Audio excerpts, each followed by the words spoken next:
And as part of its crackdown on student visas, the Trump administration is now targeting students with alleged connections to the Chinese Communist Party. Secretary of State Marco Rubio posting a short message on X saying the U.S. will begin revoking visas of Chinese students, including those with connections to the Chinese Communist Party or studying in critical fields. It comes after the State Department ordered embassies to stop interviewing many foreign students who were planning to come to the U.S., effectively pausing those students' visas from being issued. Foreign correspondent Britt Clennett is in Hong Kong with more. And Britt, this is likely to add to the already escalating tensions between the U.S. and China. Why target students, and what has the Chinese, what has China said about this? Hi, Alex. Well, yes, the Secretary of State, he's been rather vague on what exactly it means to have links to the Chinese Communist Party. While any action is on one hand kind of sending a message to China's party elites, some who do send their relatives to study in the United States, also the policy could potentially eliminate levels of infiltration, of spying. But Rubio said that as part of this plan, criteria will also be revised to enhance scrutiny, he said, of future visa applicants from mainland China, but also here in Hong Kong.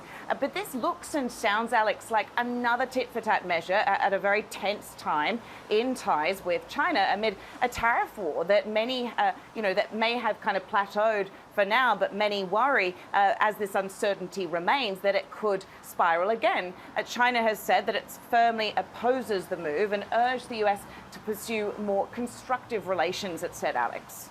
Well, and Britt, let's talk about the practicality of this order. My understanding is that there are a lot of members of the CCP. And also, how do you go about determining who actually is a member and who's not? Yeah, so it's said that about 1 in every 15 person in China is a party member. That might not mean that they are ideologically, the main reason for them joining the party is on ideological grounds. Perhaps it's to give them a career boost. That might be the case, especially among students. But there were an estimated 280,000 Chinese students studying in the US last year.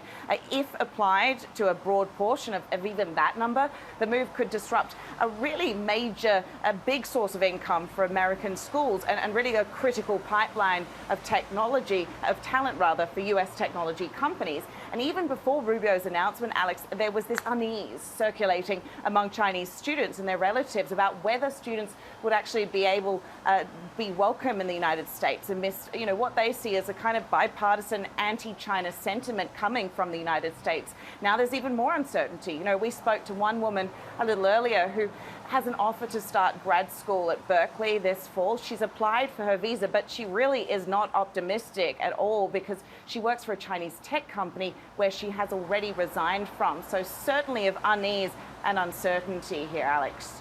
All right, Britt Clennett, thank you.